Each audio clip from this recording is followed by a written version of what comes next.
संपूर्ण देशवासियों को 74वें गणतंत्र दिवस की हार्दिक शुभकामनाएं। आइए आज हम देखते हैं हिंदी काव्य का इतिहास।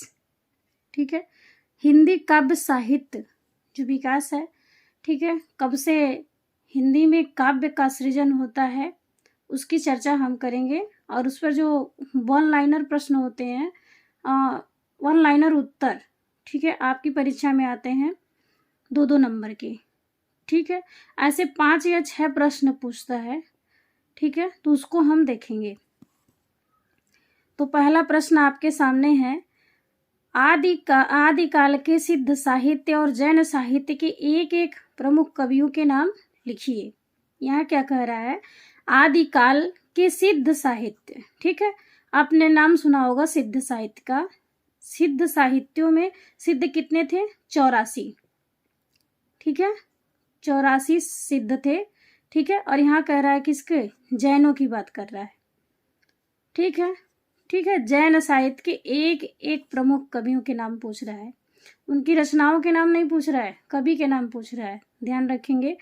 तो यहाँ देखिए, आदिकाल के सिद्ध साहित्य के प्रमुख कवियों में कौन? सरहपा।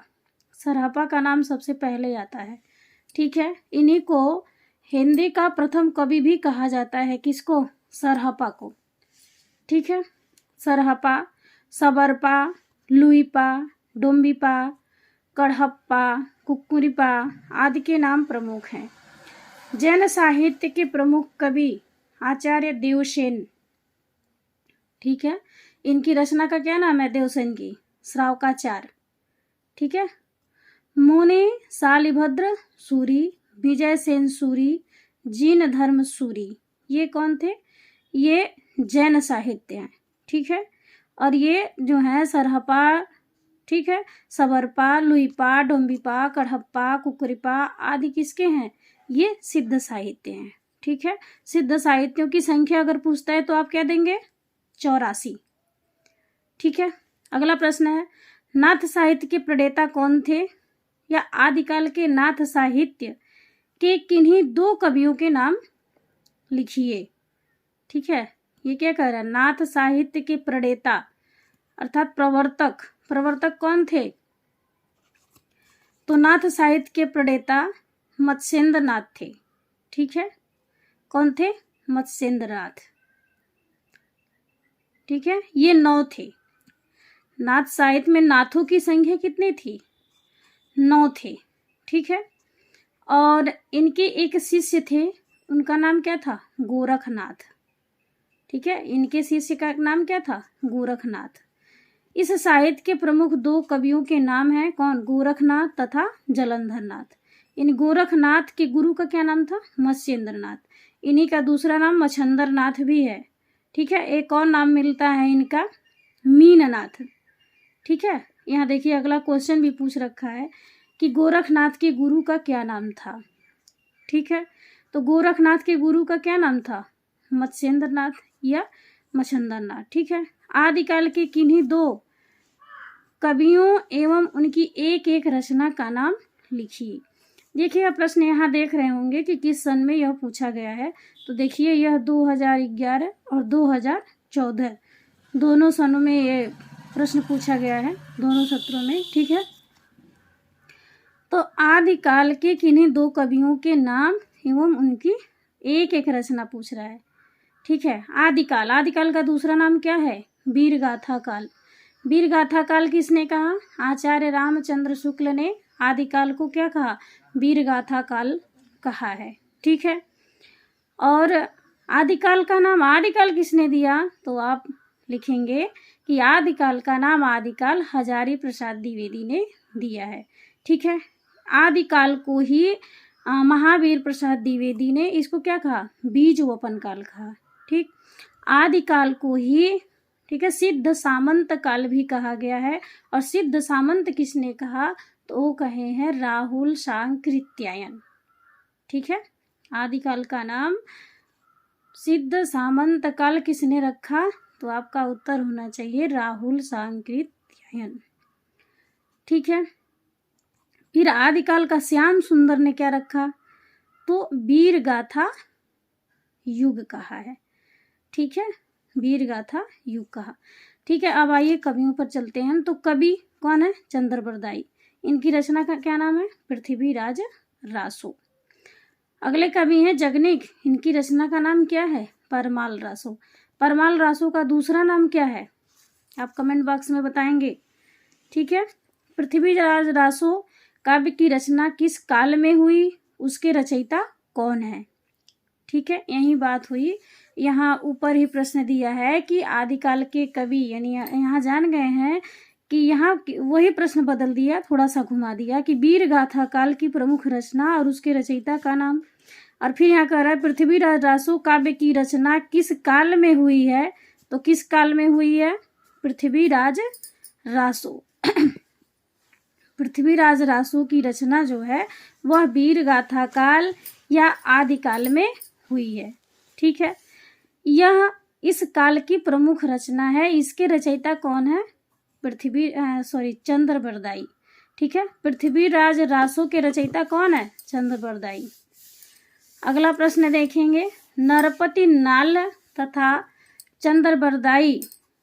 ठीक है, नरपति नाल तथा चंद्रबरदाई द्वारा रचित एक एक काव्य कृति का नाम लिखिए। यानी दोनों लोगों के एक एक रचना का नाम पूछ रहा है। तो आप लिखेंगे यहाँ पर नरपति नाल तथा चंद्रबरदाई द्वारा रचित काव्य कृतियों के नाम। यानी नरपति नाल की रचना का क्या नाम है? बिसल देव रासो। क्या नाम है? बिसल देव रासो। और चंद्रबरदाई की रचना का क्या नाम है? पृथ्वीराज रासो। अगला क्वेश्चन है, वीर गाथा काल की रचनाओं में कौन सी भाषा प्रयुक्त हुई? यहाँ भाषा पूछ रहा है वीर गाथा काल में। यहाँ अगर वीर गाथा काल को वो आपको भ्रम में डालने के लिए, ठीक है, क्या कर सकते हैं? जब प्रश्न बनाएंगे तो यहाँ वीर गाथा काल की जगह क्या कर देंगे? आदिकाल भी कर सकते हैं, वीर गाथा युग भी कह सकते हैं। ठीक है, लेकिन आपको भ्रमित नहीं होना है। नाम जानते रहेंगे तो उत्तर अपने आप आपको आ जाएगा। ठीक है, वीर गाथा काल की रचनाओं में कौन सी भाषा प्रयुक्त होती है? ठीक है, तो आपका उत्तर होने चाहिए कि वीर गाथा काल की रचनाओं में अथवा रासो ग्रंथों में डिंगल और पिंगल भाषा का प्रयोग किया जाता था या प्रयोग किया गया है। अगला क्वेश्चन है, ज्ञान मार्गी शाखा के दो कवियों के नाम लिखिए। ठीक है, ज्ञान मार्गी आपने पहले सुना होगा कि भक्ति काल को आचार्य रामचंद्र शुक्ल ने पहले दो भागों में बांटा था। एक का नाम था निर्गुण काव्यधारा और दूसरे का नाम था सगुण काव्यधारा। ठीक है, फिर निर्गुण को उन्होंने फिर दो भागों में बांटा। एक का नाम रखा ज्ञान मार्गी और दूसरे का नाम रखा प्रेम मार्गी। ठीक है, इसी ज्ञान मार्गी का दूसरा नाम है ज्ञानाश्रयी। ठीक है, और फिर उसी प्रेम मार्गी का नाम क्या रखा? प्रेमाश्रयी। ठीक है, अब इसी को एक और नाम दिया गया जो सबसे छोटा है, यानी ज्ञान मार्गी को ही, ज्ञानाश्रयी को ही संत काव्य कहा। ठीक, और प्रेम मार्गी को या प्रेम आश्रयी को प्रेम काव्य कहा गया। ठीक है, तो यहाँ संत देखिए, संत कौन है पहले जान लीजिए। भक्ति काल का समय कितना रहा? तो भक्ति काल का समय जो है 1375 विक्रमी संवत से लेकर के कितना 1700 विक्रमी संवत तक का समय ठहरता है। अगर हम जानना चाहें, ठीक है, तो 1375 में से 57 माइनस करेंगे यानी घटा देंगे तो हमारा 1318 आ जाएगा। ठीक है, तो ध्यान रखिए भक्ति काल का समय जो है 1375 से लेकर के 1700 विक्रमी संवत तक का ठहरता है। तो ज्ञान आश्रयी शाखा के प्रमुख कवि कौन थे? कबीर। और कौन था? नानक। ठीक है, और भी हैं इसमें, रैदास भी हैं, ठीक है, धर्मदास हैं। ये सब किसमें है? संत काव्य यानी ज्ञान आश्रयी या ज्ञान मार्गी। ठीक है, कबीर के गुरु का क्या नाम था? रामानंद। क्या नाम था? रामानंद। रामानंद के गुरु का नाम क्या है? राघवानंद। राघवानंद के गुरु का क्या नाम था? रामानुजाचार्य। और रामानुजाचार्य के गुरु का नाम था कांचीपुर। ठीक है, ये गुरु परंपरा रही है। ठीक है, और कबीर के शिष्य कौन थे? धर्मदास थे। ठीक है, अगला क्वेश्चन देखिए। मलिक मोहम्मद जायसी की दो प्रमुख काव्य कृतियों के या काव्य रचनाओं के नाम लिखिए। ठीक है, तो इनकी जो रचनाएं हैं क्या है? एक तो पद्मावत है और दूसरा क्या है इसमें दिखा है? अखरावट। ठीक है, पद्मावत भी है और अखरावट भी है। तो दो, यहाँ तो दो बताया है, लेकिन पद्मावत, अखरावट, आखिरी कलाम, चित्रलेखा, नागमती वियोग वर्णन सब किसकी रचनाएं हैं? मलिक मोहम्मद जायसी की। यहाँ देखिए एक कोटेशन दिया हुआ है कि मोही का हंसे सिकी कोहरही, कहने वाले कवि का नाम क्या था? यानी ये जो कोटेशन दिया है यह बात किसने कही है? तो आप देखेंगे कि यह बात जो है मलिक मोहम्मद जायसी द्वारा कहा गया है। किसके द्वारा कहा गया है? मलिक मोहम्मद जायसी द्वारा। आप जानते हैं कि मलिक मोहम्मद जो जायसी थे वो कुरूप थे, सुंदर नहीं थे, काने थे और काले भी थे। ठीक है, तो इनकी कुरूपता को देख करके शेर शाह सूरी ने हंसा। तो जब शेर शाह सूरी हंसे तो जायसी ने कहा कि मोही का हंसे सी कि कोह नहीं, यानी मुझको देख करके हंस रहे हो या मुझे बनाने वाले कुम्हार को। ठीक है, कोई भी व्यक्ति सुंदर या कुरूप अपने आप नहीं होता, बनाने वाला कौन होता है? सबको बनाने वाला ईश्वर होता है। तो जब इस बात को कहे जायसी तो शेर शाह सूरी क्या हो गए? शर्म के मारे अपना मुख नीचे कर लिए, शर्मा गए। ठीक है, लज्जित हो जाते हैं। अगला क्वेश्चन देखते हैं कि निर्गुण भक्ति शाखा की दो प्रमुख रचनाओं का उल्लेख कीजिए। ठीक है, निर्गुण भक्ति, देखिए यही बात हमने बताया कि निर्गुण भक्ति शाखा या निर्गुण भक्ति धारा, इसी का दूसरा नाम क्या था? ज्ञान मार्गी। ठीक है, ज्ञान मार्गी, और इसी में क्या था? एक प्रेमाश्रय था। ठीक है, संत काव्य और प्रेम काव्य, ये दोनों क्या हैं? निर्गुण में ही है। तो निर्गुण भक्ति शाखा के दो प्रमुख रचनाओं के नाम पूछ रहा है। तो बीजक, बीजक किसकी रचना है? आप जानते हैं किसकी है? कबीरदास की। ठीक है, बीजक किसकी रचना है? कबीरदास की। ठीक है, अगला पद्मावत। यहाँ देखिए बीजक के अगर निर्गुण में अगर पूछता है कि निर्गुण में बीजक यानी निर्गुण में नहीं, अगर पूछे कि बीजक किस काल की रचना है या किस शाखा की, और ऑप्शन दे कि प्रेमाश्रयी की है या ज्ञान मार्गी की है, तो आप क्या कहेंगे? यहाँ ज्ञान मार्गी कहेंगे। ठीक है, और पद्मावत प्रेमाश्रयी। ठीक, और पद्मावत किसकी रचना है? मलिक मोहम्मद जायसी की। अगला प्रश्न देखेंगे हम यहाँ पर। ठीक है, यहाँ देखिए, एक मिनट, यहाँ देखिए, फिर यहाँ लिखा है भक्ति काल की निर्गुण काव्यधारा की प्रेम आश्रय शाखा के एक प्रमुख कवि और उनकी एक प्रमुख रचना का नाम लिखिए। क्या कह रहा है? भक्ति काल की निर्गुण काव्यधारा, ठीक है, कि प्रेम आश्रय, यह निर्गुण में प्रेम आश्रय भी, अगर ज्ञान आश्रय देता तो हम कबीर को रख सकते थे, लेकिन यहाँ क्या कह रहा है? प्रेम आश्रय। प्रेम आश्रय आप जानते हैं कौन थे? प्रेम आश्रय में सूफी आ जाते हैं, सूफी यानी मलिक मोहम्मद जायसी। ठीक है, भक्ति काल की निर्गुण काव्यधारा के प्रेम आश्रय शाखा अथवा सूफी काव्यधारा के प्रमुख कवि, ठीक है, कौन है? मलिक मोहम्मद जायसी। उनकी रचना का नाम है क्या? पद्मावत। पद्मावत क्या है? एक महाकाव्य है। ठीक है, अगला क्वेश्चन देखते हैं। सूफी काव्यधारा की प्रमुख कवियों के नाम लिखिए। ये कह रहा है कि कुछ प्रमुख कवियों के नाम लिखिए सूफी काव्यधारा के। ठीक है, तो यहाँ रचना क्या है देख लीजिए, पद्मावत, मृगावती, ठीक है, और मधुमालती, चित्रावली। ठीक है, तो यहाँ देखिए पद्मावत किसकी है? यहाँ तो दिया नहीं है कि पद्मावत किसकी है। आप जानते हैं पद्मावत किसका है? मलिक मोहम्मद जायसी की। और मृगावती किसकी है? कुतुवन की। मधुमालती मंजन की। चित्रावली उस्मान की है। ठीक है, अगला देखिए, राम भक्ति शाखा के सबसे प्रमुख कवि का नाम लिखिए तथा उनकी एक रचना का भी नाम लिखिए, या नाम उल्लेख कीजिए। बात वही हुई। और यहीं देखिए, श्री रामचरित मानस के रचयिता कौन है? यह किस काल की रचना है? ठीक है, इसी प्रश्न को फिर घुमा रहा है। तुलसीदास किस काल के कवि हैं? ठीक है, उनकी एक प्रमुख रचना का नाम लिखिए। उत्तर तो वही होना है सबका, ठीक है ना। तो यहाँ देखिए, यह प्रश्न जो है 2016 में पूछा गया है। तो आप यहाँ देखेंगे इसका उत्तर, तुलसीदास का रचना काल पूर्व यानी मध्यकाल, यानी पूर्व मध्यकाल को ही भक्ति काल कहा गया है। ठीक है, और उत्तर मध्यकाल को रीतिकाल कहा गया है।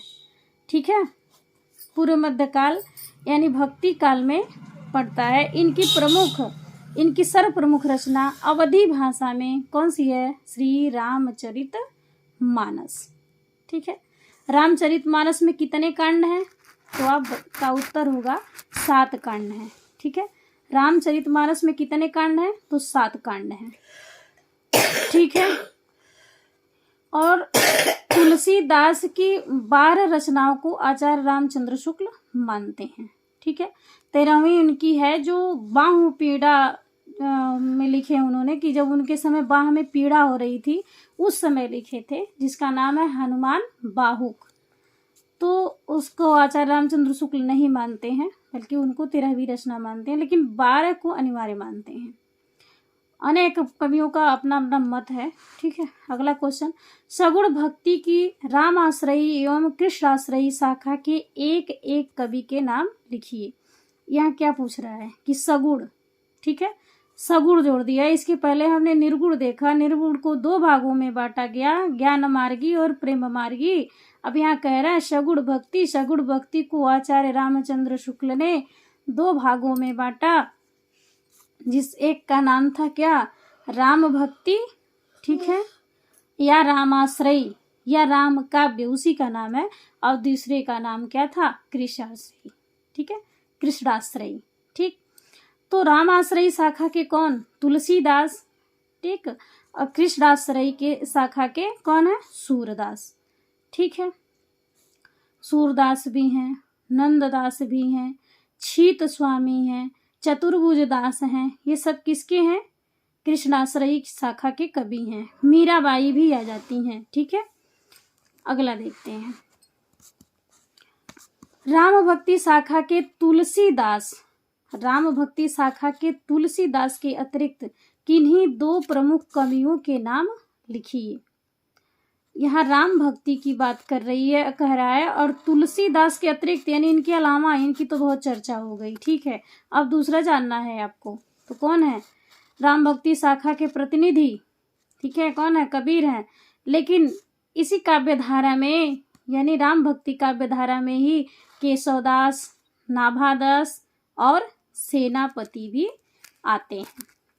ठीक है, अब जानते हैं कि रामचरित मानस को लिखने के लिए कितना समय लगा था? 2 वर्ष 7 माह 26 दिन का समय लगा। तो ये केशवदास भी एक रचना लिखे थे जिसका नाम था रामचंद्रिका। वो क्या किए? 24 घंटे में, यानी एक रात में ही लिख डाले थे। 24 घंटे भी नहीं, एक रात में लिखे। इसीलिए आचार्य रामचंद्र शुक्ल को कहना पड़ा कि केशवदास क्या है? कठिन काव्य के प्रेत हैं। ठीक है, अगला देखिए, तुलसी तथा केशवदास द्वारा विरचित 2 प्रसिद्ध काव्य कृतियों के नाम लिखिए। तुलसीदास तथा केशवदास दोनों की बात कर रहा है। ठीक है, तो यहाँ देखिए, तुलसीदास की रचनाएं रामचरित मानस किस भाषा में? अवधी भाषा में। विनय पत्रिका ब्रज भाषा में। कवितावली ब्रज भाषा में। ठीक है, अगला देखिए, केशवदास की दो ग्रंथ हैं। अगर इसको भी और याद कर लेंगे तो रामचरित मानस, ठीक है, विनय पत्रिका, कवितावली, दोहावली, हनुमान बाहुक, ठीक है, और क्या है, और भी रचनाएं हैं। ठीक है। केशवदास की 2 रचनाएं, 2 ग्रंथ, रामचंद्रिका और नखशिख। नखशिख का मतलब क्या होता है जानते हैं? नहीं जानते। पैर के अंगूठे से लेकर के सिर के ऊपरी हिस्से तक का, यानी उसी को क्या कहते हैं? नखशिख। ठीक है। कृष्ण भक्ति काव्यधारा के किन्हीं 2 संप्रदायों का नाम लिखिए। संप्रदाय क्या थे? देखिए, कृष्ण भक्ति काव्यधारा के संप्रदाय, वल्लभ संप्रदाय, राधा वल्लभ संप्रदाय, हरिदासी संप्रदाय, और इसी को सखी संप्रदाय भी कहा जाता है। ठीक है। हरिदासी का दूसरा नाम सखी संप्रदाय भी है, इसी का नाम टट्टी संप्रदाय भी है। ठीक है। अगला है गौड़ीय संप्रदाय। ठीक है, आदि। ठीक। अगला देखिए, कृष्ण काव्य धारा के 2 प्रमुख कवियों के नाम लिखिए, या अष्टछाप के किन्हीं 2 कवियों के नाम लिखिए। अष्टछाप में 8 कवि थे। कौन कौन थे? भक्ति काल की वीडियो डाले हैं, उस पर आप देखेंगे तो मिल जाएगी आपको। डिस्क्रिप्शन बॉक्स में जाएंगे तो सारी वीडियो आपको मिल जाएगी, जिसमें 8 कवि हैं अष्टछाप के, और कौन प्रवर्तक है सब कुछ उसमें आपको मिल जाएगा। ठीक है। अष्टछाप के कवि ही कृष्ण काव्यधारा के प्रमुख कवि थे। महाप्रभु वल्लभाचार्य जी के 4 शिष्यों एवं अपने 4 शिष्यों को मिलाकर महाप्रभु के सुपुत्र गोसाई विठलनाथ जी ने अष्टछाप की स्थापना की, जिसके 8 कवि थे। सूरदास, कुंभनदास, परमानंद दास, कृष्णदास, छीत स्वामी, गोविंद स्वामी और गोविंद दास, चतुर्भुज दास और नंददास। ठीक है। Okay, thank you. इस वीडियो को पूरा आप देखेंगे। ठीक है। आपकी परीक्षा में बहुत ही महत्वपूर्ण होगी। Okay, thank you.